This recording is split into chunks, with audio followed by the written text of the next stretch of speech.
recovery or healing need a starting point, and the starting point is the finality. And unfortunately, for 17 days, people were left in limbo. So every day the emotion goes from hope to despair several times a day for 17 days. It's really beyond human endurance, human tolerance. And I remember a line from John Cleese. It's interesting that I remember a line from a comedy. And he said, no, it's not the despair. The despair I can handle. It's the hope that will kill you.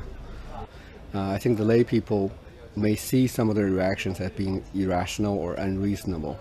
But when you have gone through something that no one has gone through, and really no one can really understand their emotion, they have such strong pinned-up emotion lasting for more than 17 days, and it's beyond human tolerance. And here is the moment where it can be allowed to come out. And so a whole range of human emotion may come out, and different people, it come out in different ways. And the other thing is, usually, from our experience, when someone has gone through this, the first two stages of healing, the first one is grief, and second one is anger or guilt. Now, for 17 days, grief has not been allowed to fully come out because there is no confirmation.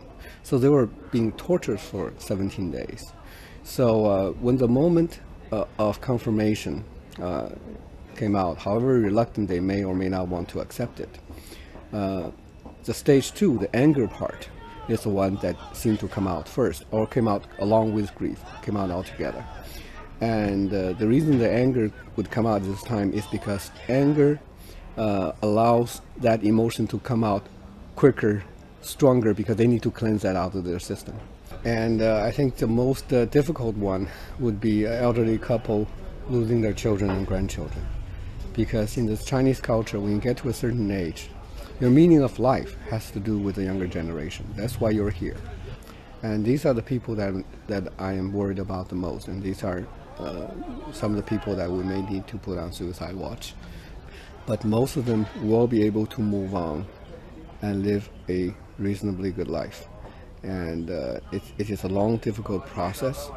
There's a path they had to walk through that is difficult, that is lonely because no one really understands them.